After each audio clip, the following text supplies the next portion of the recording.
नमस्कार, आप देख रहे हैं इंडिया न्यूज। आपके साथ मैं हूं रचना। शुरुआत करेंगे सुपरफास्ट 100 की। नमस्कार, मैं हूं आपके साथ मैत्री त्रिपाठी। पहली बड़ी खबर महाराष्ट्र से।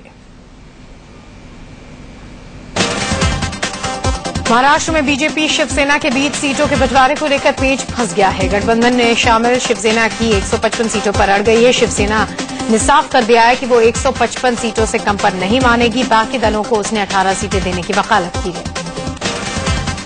शिवसेना ने अपने कोटे से 9 और बीजेपी के कोटे से 9 सीटें छोटे दलों को देने की बात कही है। गठबंधन में शिवसेना बीजेपी के अलावा आरपीआई, राष्ट्रीय समाज पक्ष, स्वाभिमान क्षेत्राधिकार पक्ष और लोक संग्राम शामिल है। शिवसेना की ओर से 155 सीटों की मांग का फैसला देर रात एक अहम बैठक में उद्धव ठाकरे ने लिया। इससे पहले शिवसेना नेताओं ने आखिरी फैसला पार्टी अध्यक्ष उद्धव ठाकरे पर छोड़ दिया था। महाराष्ट्र में सीटों के सम्मानजनक बंटवारे को लेकर बीजेपी की ओर से मिले एक दिन के अल्टीमेटम पर शिवसेना ने तल्ख रुख अपनाया। कड़े लहजे में शिवसेना ने कहा कि उसे कोई अल्टीमेटम नहीं दे सकता। बैठक के बाद शिवसेना के तेवर तल्ख नजर आए। शिवसेना नेता संजय राउत ने कहा कि महाराष्ट्र का आत्मसम्मान और शिवसेना का स्वाभिमान हमारे लिए अहम है। महाराष्ट्र का आत्मसम्मान और शिवसेना का स्वाभिमान हमारे लिए महत्वपूर्ण है। ये आत्मसम्मान शिवसेना प्रमुख जी का विचार, उस बारे में विचार लेने का, बारे में सब कुछ निर्णय लेने का अधिकार हमने। इससे पहले बीजेपी ने शिवसेना को एक दिन का अल्टीमेटम देते हुए साफ कर दिया कि अगर सीटों को लेकर सम्मानजनक समझौता नहीं हुआ तो अकेले चुनाव लड़ेगी। मुंबई में बीजेपी अध्यक्ष की मौजूदगी में हुई एक बैठक के बाद यह फैसला हुआ। बीजेपी अध्यक्ष अमित शाह ने शिवसेना को दो टूक कह दिया कि आत्मसम्मान की कीमत पर समझौता नहीं होगा। सम्मान के भोग पर सम्मान के बगैर समाधान नहीं। और शिवसेना के मित्रों को भी कहना चाहता हूं, जल्दी इसका दोनों का सम्मान रहे, इस तरह का निपटारा ढूंढिए। महाराष्ट्र में सीट बंटवारे को लेकर जारी गतिरोध के बीच में बीजेपी अध्यक्ष अमित शाह ने शिवसेना को नसीहत भी दी। शाह ने कहा कि जैसे बीजेपी ने 2 कदम बढ़ाए हैं, वैसे शिवसेना भी 2 कदम आगे चले। मैं तो दोनों पार्टियों को अपील करना चाहता हूं कि बीजेपी ने 2 कदम आगे बढ़ा है, दूसरे लोग भी 2 कदम आगे बढ़कर युति का काम का निपटारा करें और महाराष्ट्र के अंदर परिवर्तन की शुरुआत करें। उधर शिवसेना के वरिष्ठ नेता और केंद्रीय मंत्री अनंत गीते ने कहा कि बीजेपी के साथ कोई विवाद नहीं है। उन्होंने कहा कि विवाद सुलझ गया है और साथ में चुनाव लड़ेंगे। कोई विवाद नहीं है, सारा विवाद सुलझ गया और गठबंधन रहेगा और गठबंधन से चुनाव लड़ेंगे। नहीं, कोई खटाई नहीं है, गठबंधन ही रहेगा और गठबंधन से ही चुनाव लड़ेंगे। उधर गठबंधन में शामिल आरपीआई प्रमुख रामदास अठावले ने दावा किया कि शरद पवार ने साथ आने का न्योता दिया है। अठावले ने बताया कि शरद पवार ने गठबंधन ही रहेगा और गठबंधन से ही चुनाव लड़ेंगे। उधर गठबंधन में शामिल आरपीआई प्रमुख रामदास अठावले ने दावा किया कि शरद पवार ने साथ आने का न्योता दिया है। अठावले ने बताया कि शरद पवार ने उन्हें फोन कर कहा कि अगर वो एनडीए में खुश नहीं है तो एनसीपी के साथ आ सकते हैं। बीजेपी अध्यक्ष अमित शाह ने महाराष्ट्र में विधानसभा चुनाव प्रचार का बिगुल फूंका। उन्होंने कोल्हापुर में चुनावी रैली के प्रचार की शुरुआत की। उन्होंने दावा किया कि महाराष्ट्र में सत्ता परिवर्तन होकर रहेगा। महाराष्ट्र नवनिर्माण सेना को चुनाव से पहले झटका लगा है। एमएनएस के तेज तर्रार विधायक राम कदम ने बीजेपी का दामन थाम लिया। राम कदम बीजेपी अध्यक्ष अमित शाह की मौजूदगी में बीजेपी में शामिल हो गए। राम कदम महाराष्ट्र विधानसभा में हिंदी बोलने के विरोध में एसपी विधायक अबू आजमी को थप्पड़ मारकर सुर्खियों में आए थे। इसके अलावा राम कदम पत्रकार को थप्पड़ मारकर भी कंट्रोवर्सी में बने रहे थे। एनसीपी और कांग्रेस के बीच में सीटों के बंटवारे पर आज कोई फैसला हो सकता है। कांग्रेस अध्यक्ष सोनिया गांधी और एनसीपी सुप्रीमो शरद पवार आज मुलाकात कर सकते हैं। माना जा रहा है कि मुलाकात में सीटों के बंटवारे पर आखिरी फैसला होगा। इससे पहले एनसीपी ने भी सीट बंटवारे को लेकर कांग्रेस को अल्टीमेटम दिया। एनसीपी नेता सुनील तत्कारे ने कहा कि अगर कांग्रेस ने जल्द जवाब नहीं दिया तो एनसीपी अकेले चुनाव लड़ेगी। वहीं उप मुख्यमंत्री अजित पवार ने कहा कि एनसीपी 144 सीटों से कम में समझौता नहीं करेगी। दिल्ली के तिहाड़ जेल में फिर से कैदी की मौत के बाद उसके घरवालों ने जमकर हंगामा किया। जेल नंबर 1 में बंद रिंकू नाम के कैदी को गुरुवार के दिन रिहा होना था। उसके घरवाले उसे लेने तिहाड़ पहुंचे तो पता चला कि रिंकू अस्पताल में भर्ती है। रिंकू के घर वाले अस्पताल पहुंचे तो पता चला कि उसकी मौत हो चुकी है। घर वालों का आरोप है कि रिंकू को जहर देकर मारा गया है क्योंकि उसका शरीर नीला पड़ चुका था। रिंकू की मौत की खबर मिलते ही घर वालों के बीच मातम पसर गया। तिहाड़ में 5 दिन के भीतर ये तीसरी मौत है। 15 सितंबर को रियाजुद्दीन नाम के कैदी की संदिग्ध हालत में फंदे से लटकी हुई लाश मिली थी। इसके बाद 17 सितंबर को सलमान नाम के कैदी की हत्या कर दी गई। दिल्ली के पास नोएडा में देर रात एक अस्पताल के अंदर जमकर हंगामा हुआ। डिलीवरी के लिए आई एक महिला की मौत के बाद पूरे अस्पताल में कोहराम मच गया। नोएडा के सेक्टर 49 के श्री ओम अस्पताल में सुनीता नाम की महिला को डिलीवरी के लिए लाया गया था। सुनीता ने बच्ची को जन्म दिया, लेकिन नॉर्मल डिलीवरी के बाद सुनीता की मौत हो गई। सुनीता के परिजनों का आरोप था कि अस्पताल में डॉक्टरों की लापरवाही से उसकी जान गई है। दिल्ली के सदर बाजार इलाके में देर रात मोतिया खान के पास पुलिस और मेवाती गैंग के बीच जबरदस्त मुठभेड़ हुई। मेवाती गैंग के 5 शातिर मवेशियों को चुरा कर ले जा रहे थे, जिसकी भनक पुलिस को लगी। पुलिस ने फौरन मौके पर पहुंचकर गैंग को घेर लिया। मेवाती गैंग के शातिर मेटाडोर से मवेशियों को ले जा रहे थे। पुलिस ने जब इन्हें घेरा तो ये भागने लगे, जिसके बाद पुलिस ने फायरिंग शुरू कर दी। यूपी के गाजियाबाद में आरएलडी अध्यक्ष अजीत सिंह के समर्थकों और पुलिस के बीच में जमकर झड़प हुई। दिल्ली में अजीत सिंह का सरकारी मकान खाली कराने के लिए ये लोग भड़के हुए थे। ये लोग यूपी के मुरादनगर से दिल्ली जाने वाला पानी बंद करने पहुंचे थे। पुलिस ने आरएलडी कार्यकर्ताओं को रोकने के लिए वाटर कैनन का इस्तेमाल किया। पुलिस की कार्रवाई से प्रदर्शनकारी भी भड़क गए और पुलिस वालों से उलझ गए, जिस पर पुलिस ने लाठीचार्ज किया। मुजफ्फरनगर से सैकड़ों की तादाद में अजीत सिंह समर्थक गाजियाबाद के मुरादनगर के लिए रवाना हुए थे। इन लोगों को रोकने के लिए पुलिस ने गाजियाबाद से पहले जगह जगह बैरिकेडिंग कर रखी थी, लेकिन प्रदर्शनकारी बैरिकेड्स पार कर मुरादनगर की ओर बढ़ते चले गए। आरएलडी कार्यकर्ताओं की भीड़ गाजियाबाद पहुंच गई। भीड़ जब मुरादनगर के वाटर पंप स्टेशन की ओर बढ़ रही थी तो उन्हें रोकने के लिए पुलिस ने उन पर लाठीचार्ज किया और आंसू गैस की गोली छोड़ी। मुरादनगर में पुलिस और प्रदर्शनकारियों के बीच हुई हिंसक झड़प में सैकड़ों लोग जख्मी हो गए। गाजियाबाद के एसएसपी धर्मेंद्र सिंह समेत 30 पुलिसकर्मी भी शामिल हैं। पुलिस ने करीब 150 प्रदर्शनकारियों को हिरासत में लिया।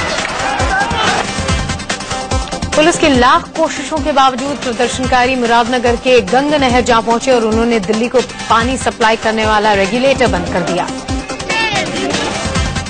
मेरठ में भी चौधरी अजीत सिंह का बंगला जबरन खाली कराए जाने और बिजली पानी सप्लाई काटे जाने के विरोध में जमकर बवाल हुआ। अजीत सिंह समर्थक इस बंगले को उनके पिता चौधरी चरण सिंह की याद में स्मारक घोषित करने की मांग भी कर रहे हैं। चौधरी चरण सिंह के निधन के बाद भी बंगला नंबर 12 किसान ट्रस्ट की गतिविधियों का केंद्र बना रहा और अजीत सिंह इसका संचालन करते रहे, लेकिन केंद्र में सत्ता बदलने के बाद उन्हें बंगला छोड़ना पड़ा और बंगले की बिजली पानी सप्लाई भी काट दी गई।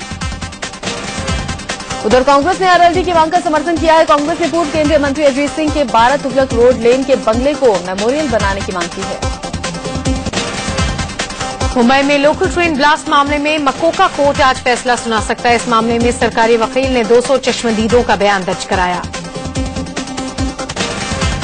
वरिष्ठ वकील प्रशांत भूषण ने सीबीआई डायरेक्टर के घर की विजिटर डायरी देने वाले शख्स का नाम बताने से इनकार कर दिया। सुप्रीम कोर्ट में हलफनामा दायर कर प्रशांत ने कहा कि नाम बताने से उस शख्स की सुरक्षा पर खतरा हो सकता है। दरअसल प्रशांत भूषण से सुप्रीम कोर्ट ने कहा था कि वो सीलबंद लिफाफे में बताएं कि उन्हें सीबीआई डायरेक्टर रंजीत सिन्हा के घर की विजिटर डायरी किसने दी। हालांकि सीबीआई डायरेक्टर रंजीत सिन्हा ने सुप्रीम कोर्ट में दलील दी थी कि प्रशांत भूषण ने जो विजिटर डायरी दी है उसमें 90% एंट्री फर्जी है। रंजीत सिन्हा पहले ही सीलबंद लिफाफे में सुप्रीम कोर्ट में अपना पक्ष रख चुके हैं। विदेश मंत्री सुषमा स्वराज आज नालंदा अंतर्राष्ट्रीय विश्वविद्यालय का उद्घाटन करेंगी। इस मौके पर बिहार के मुख्यमंत्री जीतन राम मांझी भी हिस्सा लेंगे। सुषमा स्वराज सुबह 10 बजे नालंदा पहुंचेंगी और राजगीर के पिखली गांव में विश्वविद्यालय के निर्माण काम का निरीक्षण करेंगी। इसके बाद करीब वो अंतर्राष्ट्रीय कन्वेंशन सेंटर में एक समारोह में हिस्सा लेंगे। आज काठमांडू में सार्क देशों के गृह मंत्रियों की बैठक होने जा रही है। केंद्रीय गृह मंत्री राजनाथ सिंह बैठक में हिस्सा लेने कल रवाना हो गए थे। चीनी राष्ट्रपति के भारत दौरे का आज तीसरा और आखिरी दिन है। जिनपिंग सुबह 9:20 पर डॉक्टर कोटनिश के परिवार से मुलाकात करेंगे। सुबह 10 बजे चीनी राष्ट्रपति लोकसभा अध्यक्ष सुमित्रा महाजन से मुलाकात करेंगे। इसके बाद कांग्रेस अध्यक्ष सोनिया गांधी के साथ कांग्रेस के वरिष्ठ नेताओं का डेलीगेशन शी जिनपिंग से मुलाकात करेगा। इससे पहले कल शिखर वार्ता के दौरान प्रधानमंत्री नरेंद्र मोदी ने चीन के राष्ट्रपति शी जिनपिंग से चीनी घुसपैठ पर नाराजगी जताई। मोदी ने दो टूक कहा कि बेहतर संबंध के लिए सीमा पर शांति जरूरी है। मैंने सीमा पर जो घटनाएं हुई हैं उस पर चिंता प्रकट की है और कहा है कि इन्हें सुलझाना आवश्यक। हमें बाउंड्री क्वेश्चन को जल्दी हल करना चाहिए। पीएम मोदी ने चीन के सामने सीमा विवाद का मसला भी उठाया और कहा कि लाइन ऑफ एक्चुअल कंट्रोल का विवाद सुलझाना होगा। उन्होंने चीन की वीजा नीति पर भी चिंता जताई। चीनी घुसपैठ पर पीएम नरेंद्र मोदी ने सवाल उठाया तो चीन के राष्ट्रपति शी जिनपिंग ने माना कि सीमा पर कुछ घटनाएं हुई हैं जिसे सुलझा लिया जाएगा। इस बीच खबर है कि पीएम नरेंद्र मोदी के विरोध के बाद लद्दाख के चुमुर में घुसे चीनी सैनिक 2 किलोमीटर पीछे हट गए हैं। पीएम नरेंद्र मोदी और चीन के राष्ट्रपति शी जिनपिंग के बीच में करीब 1.5 घंटे तक चली शिखर वार्ता में घुसपैठ और सीमा विवाद का मुद्दा तो छाया रहा, लेकिन साथ ही 12 अहम समझौतों पर भी दोनों देशों में करार हुआ। अगले 5 साल में चीन भारत में $20 अरब का निवेश करेगा। चीन भारत में 2 इंडस्ट्रियल पार्क्स बनाएगा। दोनों ही देशों ने आयात निर्यात और कारोबार को बढ़ावा देने पर भी जोर दिया। भारत चीन के बीच में कैलाश मानसरोवर के लिए नए रूट पर भी करार हुआ। कैलाश मानसरोवर के लिए नाथद्वारा से नया रास्ता खोला जाएगा, जिससे यात्रा में कम वक्त लगेगा और यात्रा आरामदेह होगी। भारत और चीन के बीच 5 साल के लिए आर्थिक और व्यापार विकास योजना का करार हुआ। इसके अलावा ऑडियो वीडियो प्रोडक्शन के लिए भारत और चीन में करार हुआ। मीडिया, सिनेमा, सांस्कृतिक आदान प्रदान पर जोर दिया गया। चीन के राष्ट्रपति शी जिनपिंग ने 4 देशों के एक आर्थिक कॉरिडोर का फॉर्मूला भी दिया। उन्होंने कहा कि भारत, चीन, म्यांमार, बांग्लादेश के बीच इकोनॉमिक कॉरिडोर बनेगा, जिससे चारों देशों में कारोबार को बढ़ावा मिलेगा। चीनी राष्ट्रपति शी जिनपिंग ने पीएम नरेंद्र मोदी को चीन आने का निमंत्रण भी दिया। दोनों ही देशों ने शिखर वार्ता का सिलसिला बनाए रखने पर जोर दिया। चीनी राष्ट्रपति के भारत दौरे पर चीनी मीडिया में दोनों देशों के रिश्ते को बेहद महत्वपूर्ण बताया गया। चीन के एक बड़े अखबार ग्लोबल टाइम्स ने लिखा कि भारत चीन सहयोग अमूल्य है। दोनों देशों के संबंधों का कोई विकल्प नहीं हो सकता। नरेंद्र मोदी के अमेरिकी दौरे से पहले राष्ट्रपति बराक ओबामा ने भारतीय मूल के रिचर्ड राहुल वर्मा को भारत में अमेरिका का नया राजदूत मनोनीत किया है। चीन के राष्ट्रपति शी जिनपिंग के दौरे के खिलाफ दिल्ली में तिब्बती शरणार्थियों ने जमकर हंगामा किया। एक तरफ हैदराबाद हाउस में भारत चीन के बीच शिखर वार्ता हो रही थी, तो वहीं बाहर तिब्बत की आजादी की मांग को लेकर तिब्बती प्रदर्शन कर रहे थे। हैदराबाद हाउस के बाहर हो हंगामा और प्रदर्शन कर रहे तिब्बती शरणार्थियों और पुलिस के बीच में इस दौरान जबरदस्त झड़प भी हो गई। कड़ी मशक्कत के बाद इन पर काबू पाया गया। चीनी राष्ट्रपति शी जिनपिंग के दौरे के विरोध में धौलाकुआं इलाके में एक प्रदर्शनकारी ऊंचे पोल पर चढ़ गया और तिब्बत का झंडा लहराने लगा। काफी मशक्कत के बाद उसे पुलिस नीचे उतार पाई।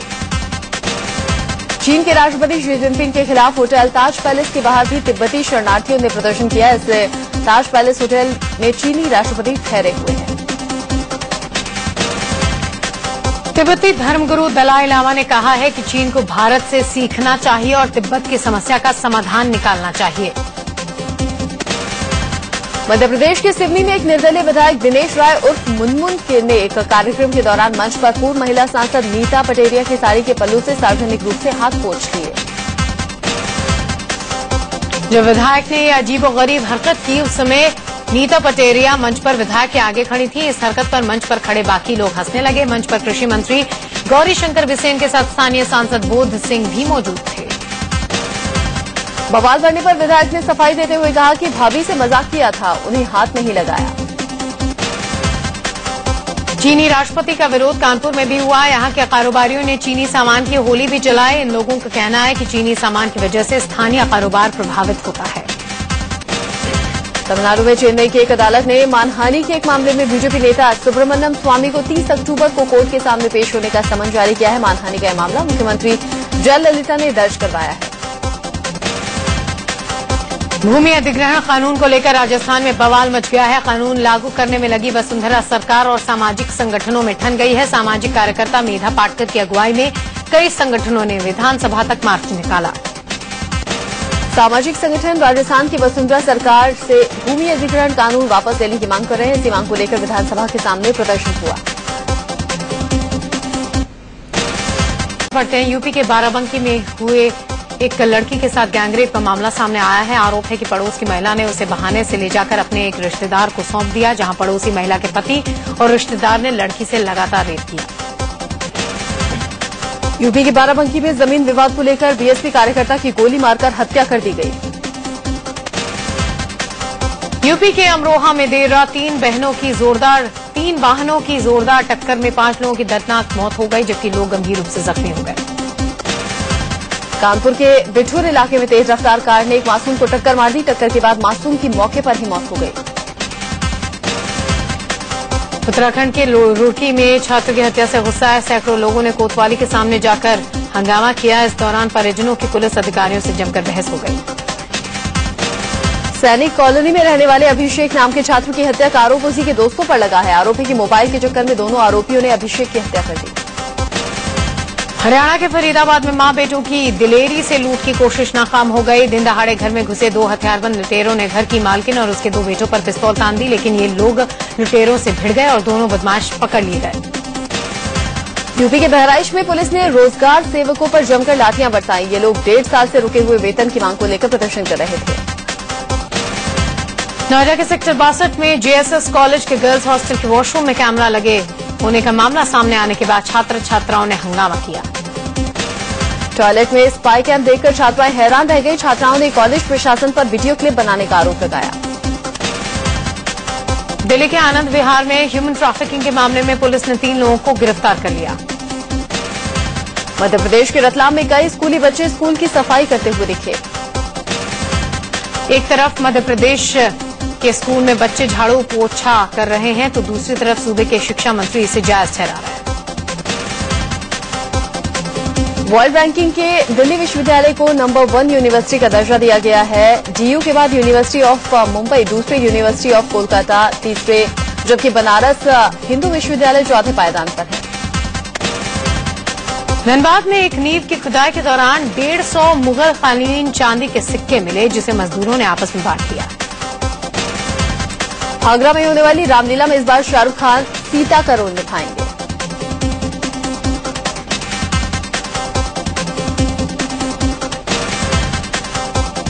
चेन्नई के कोलाथपुर गांव में 3 आंख वाले एक बछड़े का जन्म हुआ है। राजेश नाम के शख्स के घर हुए इस बछड़े को देखने के लिए लोगों की भीड़ लग रही है।